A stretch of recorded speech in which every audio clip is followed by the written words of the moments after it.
বিসমিল্লাহির রহমানির রহিম। আমি মোহাম্মদ আব্দুর রহমান সরকার, গ্রাম সরকার প্রধান ছিলাম জিয়াউর আমলে, খালেদা জিয়ার আমলে কাজ করেছি।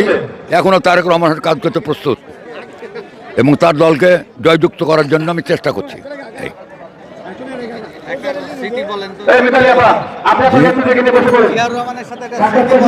জিয়াউর রহমানের সময় রাজশাহী টিচার ট্রেনিং কলেজের সঙ্গে গ্রাম সরকার হিসেবে ওখানে মিটিং করেছিলাম ওনার সঙ্গে। তাদের দেখেছিলাম উনি চেয়ারে না বসে এই একটা হাত পা ঝুলিয়ে বসেছিলেন এবং বদরুদ্দার সোহা সাহেব ওনার সঙ্গে ছিলেন তোমার সেক্রেটারি।